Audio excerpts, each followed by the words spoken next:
ಬಾಬ್ರಿ ಮಸೀದಿ ಜಾಗವನ್ನ ಬಾಬರ್ ವಶಪಡಿಸಿಕೊಂಡು ಮಸೀದಿ ನಿರ್ಮಿಸಿದ್ದ.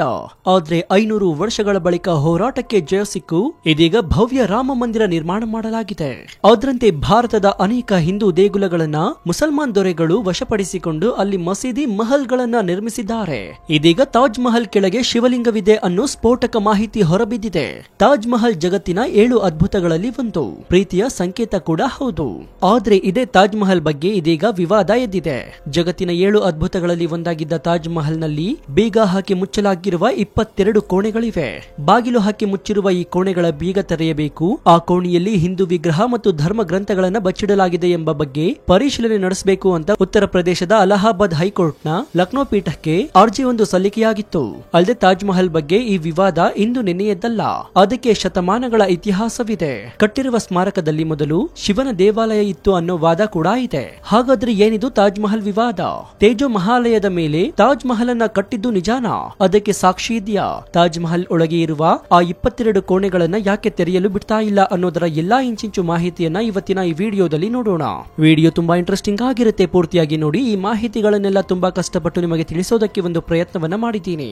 ನನ್ನ ಈ ಶ್ರಮಕ್ಕೆ ನಿಮ್ಮಿಂದ ಬಯಸೋದು ಕೇವಲ ಒಂದೇ ಒಂದು ಮೆಚ್ಚುಗೆ, ಅಂದ್ರೆ ಲೈಕ್ ಮಾತ್ರ. ಕೊಟ್ಟರೆ ಲೈಕು, ಜೊತೆಗೆ ನೀವೇನಾದ್ರೂ ಹಿಂದೂಗಳಾಗಿದ್ರೆ ಓಂ ನಮಃ ಶಿವಾಯ ಅಂತ ಕಮೆಂಟ್ ಮಾಡಿ. ಅಲ್ಲದೆ ತಾಜ್ ಮಹಲ್ ನಲ್ಲಿ ಶಿವಲಿಂಗವಿದೆ ಅನ್ನೋದರ ಕುರಿತು ನಿಮ್ಮ ಅನಿಸಿಕೆ ಏನು ಅಂತಲೂ ಕಮೆಂಟ್ ಮಾಡಿ. ಸೊ ಇನ್ಯಾಕ್ ತಡ, ಬನ್ನಿ ಸುದ್ದಿ ಜಾಲದೊಳಗೆ ಹೋಗೋಣ. ತಾಜ್ ಮಹಲ್ ಭಾರತದ ಅತಿ ಸುಂದರ ಕಟ್ಟಡ. 17ನೇ ಶತಮಾನದಲ್ಲಿ ಮೊಘಲ್ ದೊರೆ ಶಹಜಹಾನ್ ನಿಂದ ನಿರ್ಮಿತವಾದ ಈ ಭವ್ಯ ಸ್ಮಾರಕ ದೇಶ ವಿದೇಶಗಳಿಂದ ನೋಡುಗರನ್ನ ಕೈ ಬೀಸಿ ಕರೀತಾ ಇದೆ. ಮತ್ತೊಂದು ಕಡೆ ಆಗಾಗ ವಿವಾದಗಳ ಹೊಗೆಯಲ್ಲೂ ಮಿಂದೆದ್ದಿದೆ. ತಾಜ್ ಮಹಲ್ ಹಿಂದಿನ ಕಾಲದಲ್ಲಿ ಶಿವನ ದೇವಾಲಯವಾಗಿತ್ತು. ಅದಕ್ಕೆ ತೇಜೋ ಮಹಲ್ ಅಂತ ಕರೆಯಲಾಗ್ತಿತ್ತು. ಅಂದಹಾಗೆ ಇಲ್ಲಿ ತೇಜೋ ಮಹಾಲಯ ಇತ್ತು ಎನ್ನುವ ವಾದವನ್ನ ಮೊದಲು ಮಾಡಿದವರು ಲೇಖಕ PN ಓಕ್. ಇವರು 1989ರಲ್ಲಿ ತಾಜ್ ಮಹಲ್ ದಿ ಸ್ಟೋರಿ ಎಂಬ ಪುಸ್ತಕವನ್ನ ಬರೆದಿದ್ರು. ಈ ಪುಸ್ತಕದಲ್ಲಿ ತಾಜ್ ಮಹಲ್ ಶಿವನ ದೇವಾಲಯವಾಗಿತ್ತು ಅನ್ನೋದಕ್ಕೆ ಓಕ್ ಹಲವು ಸಾಕ್ಷ್ಯಗಳನ್ನ ನೀಡಿದ್ದಾರೆ. ಈ ಕಟ್ಟಡವನ್ನ ಕಟ್ಟಿದ್ದು 1155ರ ಹೊತ್ತಿಗೆ. ಭಾರತಕ್ಕೆ ಮೊಘಲರು ಕಾಲಿಡಲು ಎಷ್ಟೋ ವರ್ಷಗಳ ಮುನ್ನವೇ ಮೂಲತಃ ಇದೊಂದು ಶಿವನ ದೇವಾಲಯವಾಗಿತ್ತು. ಇದನ್ನ ತೇಜೋ ಮಹಾಲಯ ಅಂತ ಕರೀತಾ ಇದ್ರು. ರಜಪೂತ ರಾಜರಾದ ಜೈ ಸಿಂಗ್ ಎಂಬಾತ ಇದನ್ನ ಕಟ್ಟಿಸಿದ್ದ. ನಂತರ ಇದನ್ನ ಮೊಘಲ್ ದೊರೆ ಶಹಜಹಾನ್ ಬಲವಂತವಾಗಿ ಕಸಿದುಕೊಂಡು ಶಿವ ದೇವಾಲಯದ ಬುನಾದಿಯ ಮೇಲೆ ತಾಜ್ ಮಹಲ್ ಅನ್ನ ಕಟ್ಟಿಸಿದ ಎಂದು ಓಕ್ ತಮ್ಮ ಪುಸ್ತಕದಲ್ಲಿ ಬರೀತಾರೆ. ಓಕ್ ಬರೆದಿರುವ ಪುಸ್ತಕದಲ್ಲಿ ತಾಜ್ ಮಹಲ್ ಇರೋದು ಆಗ್ರಾದಲ್ಲಿ. ಈ ಆಗ್ರಾ ಎನ್ನುವ ಹೆಸರು ಬಂದಿದ್ದು ಆಗ್ರೇಶ್ವರ ಎಂಬ ಶಿವನ ಮತ್ತೊಂದು ಹೆಸರಿನಿಂದ. ಅಲ್ಲಿಗೆ ಆಗ್ರಾ ಮತ್ತು ಶಿವ ದೇವಾಲಯಕ್ಕೆ ಲಿಂಕ್ ಇದೆ ಅಂತ ಆಯ್ತು. ಇಲ್ಲಿ ಶಿವನ ದೇವಾಲಯ ಇತ್ತು ಅನ್ನೋದಕ್ಕೆ ತಾಜ್ ಮಹಲ್ ನ ತುತ್ತ ತುದಿಯಲ್ಲಿ ತ್ರಿಶೂಲಾಕಾರದ ರಚನೆ ಕೂಡ ಇದೆ. ಇನ್ನು ಶಹಜಹಾನ್ ನ ಕಾಲ 1592ರಿಂದ 1666, ಅಂದ್ರೆ ಆತನ ಕಾಲಕ್ಕಿಂತಲೂ ಸುಮಾರು 300 ವರ್ಷಗಳಿಗಿಂತ ಮೊದಲು ಆಗ್ರಾದಲ್ಲಿ ತಾಜ್ ಮಹಲ್ ಇತ್ತೆಂಬ ದಾಖಲೆಗಳಿವೆ. ಕೆಲ ವರ್ಷಗಳ ಹಿಂದೆ ತಾಜ್ ಮಹಲ್ ನ ಬಾಗಿಲೊಂದು ಮುರಿದು ಬಿದ್ದಿತ್ತು. ಅದನ್ನ ವಿದೇಶಕ್ಕೆ ಕಾರ್ಬನ್ 4 ಟೆಸ್ಟಿಂಗ್ ಮಾಡಲು ಕಳಿಸಲಾಗಿತ್ತು. ಅಂದು ಮಾಡಿದ ಟೆಸ್ಟಿಂಗ್ ನಲ್ಲಿ ಅಚ್ಚರಿಯ ಸಂಗತಿಯೊಂದು ಬಯಲಾಗಿತ್ತು. ಆಗ ಈ ಕಟ್ಟಡ ಶಹಜಹಾನ್ ಕಾಲದಿಂದ 300 ವರ್ಷ ಮೊದಲೇ ಇತ್ತೆಂಬ ಅಂಶ ಗೊತ್ತಾಗಿತ್ತು. ಅಲ್ಲಿಗೆ ತಾಜ್ ಮಹಲ್ ಅನ್ನ ಶಹಜಹಾನ್ ಕಟ್ಟಿಸಿದ್ದು ನಿಜಾನ ಅನ್ನೋ ಅನುಮಾನ ಮೂಡುತ್ತೆ.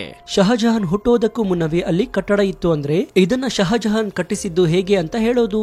ಎಲ್ಲದಕ್ಕಿಂತ ಅಚ್ಚರಿಯ ಸಂಗತಿ ಏನಂದ್ರೆ ಶಹಜಹಾನ್ ಮತ್ತು ಆತನ ಮಗ ಔರಂಗಜೇಬನ ಆಸ್ಥಾನದ ದಾಖಲೆಗಳಲ್ಲಿ ಎಲ್ಲಿಯೂ ಸಹ ತಾಜ್ ಮಹಲ್ ನ ಉಲ್ಲೇಖವೇ ಇಲ್ಲ. ಇಲ್ಲಿ ಮುಮ್ತಾಜ್ ಮರಣದ ನಂತರ ದೇವಾಲಯವನ್ನು ವಶಪಡಿಸಿಕೊಂಡ ಮೊಘಲ್ ದೊರೆ ಶಹಜಹಾನ್ ಅದರಲ್ಲಿ ಅವಳ ಘೋರಿಯನ್ನ ಕಟ್ಟಿ ಕುರಾನಿನ ಸಾಲುಗಳನ್ನ ಬರೀತಾನೆ ಅಂತ ಓಕ್ ತಮ್ಮ ಪುಸ್ತಕದಲ್ಲಿ ಉಲ್ಲೇಖ ಮಾಡಿದ್ದಾರೆ.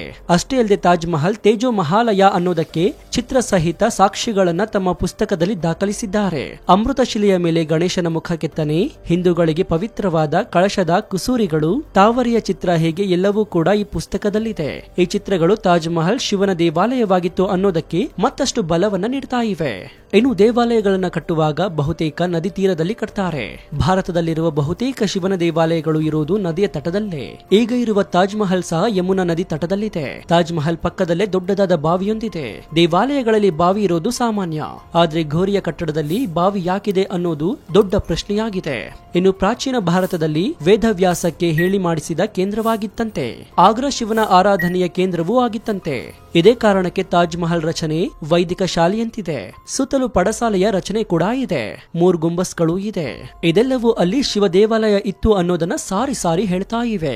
ಇನ್ನು 1632ರಲ್ಲಿ ಅಂದ್ರೆ ಮುಮ್ತಾಜ್ನ ಸಾವಿನ 1 ವರ್ಷದ ಬಳಿಕ ಆಗ್ರಾಗೆ ಭೇಟಿ ಕೊಟ್ಟಿದ್ದಂತಹ ಪೀಟರ್ ಮಂಡಿ ಎಂಬ ಬ್ರಿಟಿಷ್ ಪ್ರವಾಸಿಗ ತಾಜ್ ಮಹಲ್ನ ಸೌಂದರ್ಯವನ್ನ ಬಣ್ಣಿಸಿದ್ದ. ಹಾಗಾದ್ರೆ ಒಂದೇ 1 ವರ್ಷದಲ್ಲಿ ತಾಜ್ ಮಹಲ್ ಅನ್ನ ಕಟ್ಟಿದ್ರಾ ಅನ್ನೋ ಪ್ರಶ್ನೆ ಕೂಡ ಎದ್ದಿದೆ. ಈ ಪ್ರಶ್ನೆ ಕೂಡ ತಾಜ್ ಮಹಲ್ ಶಿವನ ದೇವಾಲಯವಾಗಿತ್ತು ಅನ್ನೋದಕ್ಕೆ ಸಾಕ್ಷಿ ಹೇಳ್ತಾ ಇವೆ. ಹಿಂದೂಗಳ ಪುರಾಣದ ವಿಶ್ವಕರ್ಮ ಶಾಸ್ತ್ರದಲ್ಲಿ ತೇಜಲಿಂಗ ಎಂಬ ಉಲ್ಲೇಖವಿದೆ. ಪಾರಂಪರಿಕ ಶಿವನ ಆರಾಧನಾ ಕೇಂದ್ರದಲ್ಲಿ ಆಗ್ರಾ ಕೂಡ ಒಂದು. ಭಾರತದ 12 ಜ್ಯೋತಿರ್ಲಿಂಗಗಳಲ್ಲಿ ಇಲ್ಲಿಯೂ ಕೂಡ ಒಂದಿದೆ.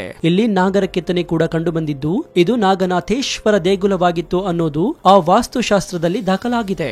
ಇನ್ನು ತಾಜ್ ಮಹಲ್ ಬಗ್ಗೆ ಪುಸ್ತಕ ಬರೆದ ಓಕ್ ತಾಜ್ ಅನ್ನ ಶಿವನ ದೇವಾಲಯ ಎಂದು ಘೋಷಿಸಬೇಕೆಂದು ಕೋರ್ಟ್ಗೆ ಕೂಡ ಹೋಗ್ತಾರೆ. 2000 ಇಸ್ವಿಯಲ್ಲಿ ಓಕ್ ಅರ್ಜಿಯನ್ನ ಸುಪ್ರೀಂ ಕೋರ್ಟ್ ತಳ್ಳಿ ಹಾಕಿತ್ತು. ಇದೇ ರೀತಿ 2005ರಲ್ಲಿ ಅಲಹಾಬಾದ್ ಹೈಕೋರ್ಟ್ಗೆ ಅರ್ಜಿ ಬರುತ್ತೆ. ಅದನ್ನು ಕೋರ್ಟ್ ತಳ್ಳಿ ಹಾಕುತ್ತೆ. ನಂತರ 2015ರ ಏಪ್ರಿಲ್ನಲ್ಲಿ ತಾಜ್ ಮಹಲ್ ಅನ್ನ ಶಿವಾಲಯ ಅಂತ ಘೋಷಿಸಬೇಕು, ಅಲ್ಲಿ ಹಿಂದೂ ಭಕ್ತರಿಗೆ ಪೂಜೆಗೆ ಅವಕಾಶ ಕೊಡಬೇಕು ಅಂತ ಆಗ್ರಾದ 5 ವಕೀಲರು ಆಗ್ರಾ ಕೋರ್ಟ್ಗೆ ಅರ್ಜಿ ಸಲ್ಲಿಸಿದ್ರು. ಈ ಕುರಿತು ತಮ್ಮ ಹೇಳಿಕೆಯನ್ನು ಸಲ್ಲಿಸುವಂತೆ ಕೇಂದ್ರ ಸಂಸ್ಕೃತಿ ಸಚಿವಾಲಯ, ಗೃಹ ಕಾರ್ಯದರ್ಶಿ ಹಾಗೂ ಭಾರತೀಯ ಪುರಾತತ್ವ ಇಲಾಖೆಗೆ ಆಗ್ರಾ ಕೋರ್ಟ್ ನಿರ್ದೇಶನ ನೀಡಿತ್ತು.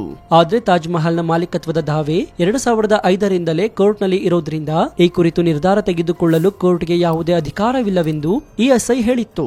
ಇದೀಗ ಕಳೆದ ವರ್ಷ ಮತ್ತೆ ಕೋರ್ಟ್ಗೆ ಅರ್ಜಿ ಸಲ್ಲಿಸಲಾಗಿದೆ. ಅರ್ಜಿಯಲ್ಲಿ ತಾಜ್ ಮಹಲ್ನಲ್ಲಿ ಬೇಗ ಜಡಿದಿರುವ 22 ಕೋಣೆಗಳನ್ನು ತೆರೆಯಬೇಕು ಅಂತ ವಿನಂತಿ ಮಾಡಿಕೊಳ್ಳಲಾಗಿದೆ. ಈ ಕೋಣೆಗಳ ಬಾಗಿಲನ್ನ ತೆರೆದು ಬಿಟ್ರೆ ತಾಜ್ ಮಹಲ್ನ ಅಸಲಿ ಸತ್ಯ ಬಯಲಾಗಬಹುದು ಅನ್ನೋದು ಅರ್ಜಿದಾರರ ನಂಬಿಕೆ. ಇನ್ನು ತಾಜ್ ಮಹಲ್ ಬಗ್ಗೆ ಪುಸ್ತಕ ಬರೆದ ಓಕ್ ತಾಜ್ ಅನ್ನ ಶಿವನ ದೇವಾಲಯ ಎಂದು ಘೋಷಿಸಬೇಕೆಂದು ಕೋರ್ಟ್ಗೆ ಕೂಡ ಹೋಗ್ತಾರೆ. 2000 ಇಸ್ವಿಯಲ್ಲಿ ಓಕ್ ಅರ್ಜಿಯನ್ನ ಸುಪ್ರೀಂ ಕೋರ್ಟ್ ತಳ್ಳಿ ಹಾಕಿತ್ತು. ಇದೇ ರೀತಿ 2005ರಲ್ಲಿ ಅಲಹಾಬಾದ್ ಹೈಕೋರ್ಟ್ಗೆ ಅರ್ಜಿ ಬರುತ್ತೆ. ಅದನ್ನು ಕೋರ್ಟ್ ತಳ್ಳಿ ಹಾಕುತ್ತೆ. ನಂತರ 2015ರ ಏಪ್ರಿಲ್ನಲ್ಲಿ ತಾಜ್ ಮಹಲ್ ಅನ್ನ ಶಿವಾಲಯ ಅಂತ ಘೋಷಿಸಬೇಕು, ಅಲ್ಲಿ ಹಿಂದೂ ಭಕ್ತರಿಗೆ ಪೂಜೆಗೆ ಅವಕಾಶ ಕೊಡಬೇಕು ಅಂತ ಆಗ್ರಾದ 5 ವಕೀಲರು ಆಗ್ರಾ ಕೋರ್ಟ್ಗೆ ಅರ್ಜಿ ಸಲ್ಲಿಸಿದ್ರು. ಈ ಕುರಿತು ತಮ್ಮ ಹೇಳಿಕೆಯನ್ನು ಸಲ್ಲಿಸುವಂತೆ ಕೇಂದ್ರ ಸಂಸ್ಕೃತಿ ಸಚಿವಾಲಯ, ಗೃಹ ಕಾರ್ಯದರ್ಶಿ ಹಾಗೂ ಭಾರತೀಯ ಪುರಾತತ್ವ ಇಲಾಖೆಗೆ ಆಗ್ರಾ ಕೋರ್ಟ್ ನಿರ್ದೇಶನ ನೀಡಿತ್ತು. ಆದ್ರೆ ತಾಜ್ ಮಹಲ್ನ ಮಾಲೀಕತ್ವದ ದಾವೆ 2005ರಿಂದಲೇ ಕೋರ್ಟ್ನಲ್ಲಿ ಇರೋದ್ರಿಂದ ಈ ಕುರಿತು ನಿರ್ಧಾರ ತೆಗೆದುಕೊಳ್ಳಲು ಕೋರ್ಟ್ಗೆ ಯಾವುದೇ ಅಧಿಕಾರವಿಲ್ಲವೆಂದು ಇಎಸ್ಐ ಹೇಳಿತ್ತು. ಇದೀಗ ಕಳೆದ ವರ್ಷ ಮತ್ತೆ ಕೋರ್ಟ್ಗೆ ಅರ್ಜಿ ಸಲ್ಲಿಸಲಾಗಿದೆ. ಅರ್ಜಿಯಲ್ಲಿ ತಾಜ್ ಮಹಲ್ನಲ್ಲಿ ಬೇಗ ಜಡಿದಿರುವ 22 ಕೋಣೆಗಳನ್ನು ತೆರೆಯಬೇಕು ಅಂತ ವಿನಂತಿ ಮಾಡಿಕೊಳ್ಳಲಾಗಿದೆ. ಈ ಕೋಣೆಗಳ ಬಾಗಿಲನ್ನ ತೆರೆದು ಬಿಟ್ರೆ ತಾಜ್ ಮಹಲ್ನ ಅಸಲಿ ಸತ್ಯ ಬಯಲಾಗಬಹುದು ಅನ್ನೋದು ಅರ್ಜಿದಾರರ ನಂಬಿಕೆ. ಆದ್ರದೇನೇ ಇರ್ಲಿ, ಅಯೋಧ್ಯೆಯಲ್ಲಿ ಬಾಬ್ರಿ ಮಸೀದಿ ಜಾಗವನ್ನ ಬಾಬರ್ ಆಕ್ರಮಿಸಿಕೊಂಡು ಮಸೀದಿಯನ್ನ ಕಟ್ಟಿದ್ದ. ನಂತರ 500 ವರ್ಷಗಳ ಹೋರಾಟದ ಬಳಿಕ ಹಿಂದೂಗಳಿಗೆ ಜಯ ಸಿಕ್ಕಿ ಈಗ ರಾಮ ಮಂದಿರ ನಿರ್ಮಾಣವಾಗಿದೆ. ಅದರಂತೆ ತಾಜ್ ಮಹಲ್ನ ಹೋರಾಟದಲ್ಲೂ ಜಯ ಸಿಕ್ಕರೆ ಅಷ್ಟೇ ಸಾಕು. ನಾವು ಕೊಟ್ಟ ಈ ಮಾಹಿತಿ ನಿಮಗೆ ಇಷ್ಟವಾದಲ್ಲಿ ಒಂದು ಲೈಕ್, ಜೊತೆಗೆ ನಿಮ್ಮ ಅನಿಸಿಕೆ ಏನು ಅಂತ ಕಮೆಂಟ್ ಮೂಲಕ ತಿಳಿಸಿ. ಇದರಿಂದ ನಮಗೆ ಇನ್ನೂ ಹೆಚ್ಚೆಚ್ಚು ವಿಷಯಗಳನ್ನ ನಿಮ್ಮ ಮುಂದೆ ಹಂಚಿಕೊಳ್ಳಲು ಉತ್ಸುಕರಾಗ್ತೀವಿ. ಇನ್ನು ನಮ್ಮ ಚಾನೆಲ್ ನಲ್ಲಿ ಇಂತಹ ಅನೇಕ ಕುತೂಹಲಕಾರಿ ವಿಡಿಯೋಗಳು ಇವೆ, ಅದನ್ನು ನೋಡಿ ಪ್ರೋತ್ಸಾಹಿಸಿ. ಧನ್ಯವಾದ.